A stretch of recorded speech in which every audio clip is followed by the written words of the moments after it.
All right, so your question was if when you're shadow boxing, how to judge whether you're in that freestyle zone or if you're in the punching range or if you're in kicking range or whatever, right? Well, when you're shadow boxing, what you're doing is you're having an imaginary fight.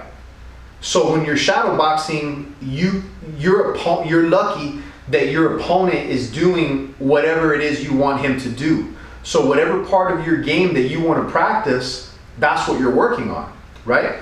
So if I'm in a position, or let's say in my head, I really want to work my boxing, right? So I'm going to imagine, you have to use your imagination the best you can, right? You want to imagine that your opponent is a really, really good boxer and he's making you fight that way, okay?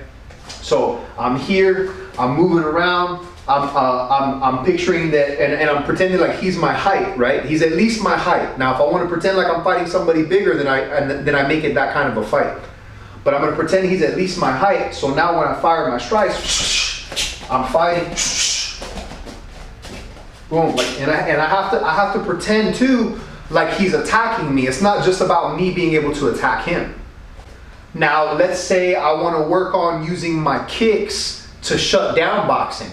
Right? So I'm going to pretend that I'm in that freestyle range and that I'm getting close enough and he starts attacking me, and then I'm going to use my kicks to keep him back.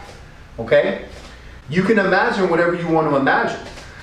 So you in your head have to know when you're in that freestyle zone. I can kick him, but he can also kick me, so I have to be on high alert. Get closer than that, the kicks aren't good anymore because now we're jammed up. So now I got to start using my hands, right?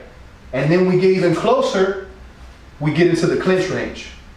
Now, when you get into the clinch, whether it's the Muay Thai clinch or we get into our wrestling tie-ups, that starts taking away their striking without me having to move away.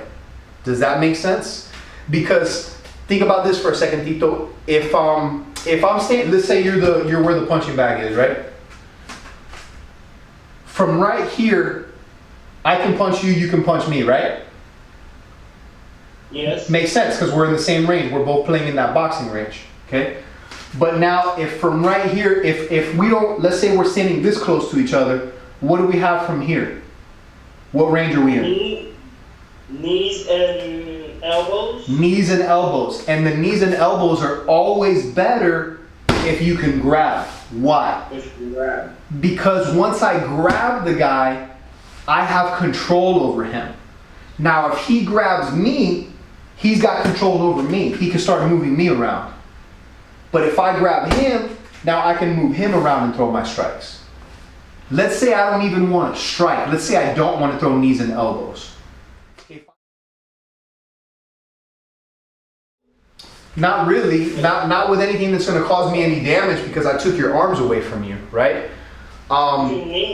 You can knee, but if I'm grabbing you and I'm pulling you around, it's hard for you to maintain your balance because I'm just pulling you around, bringing you around. It's really, really hard to throw knees and stuff when you're getting slung around, right?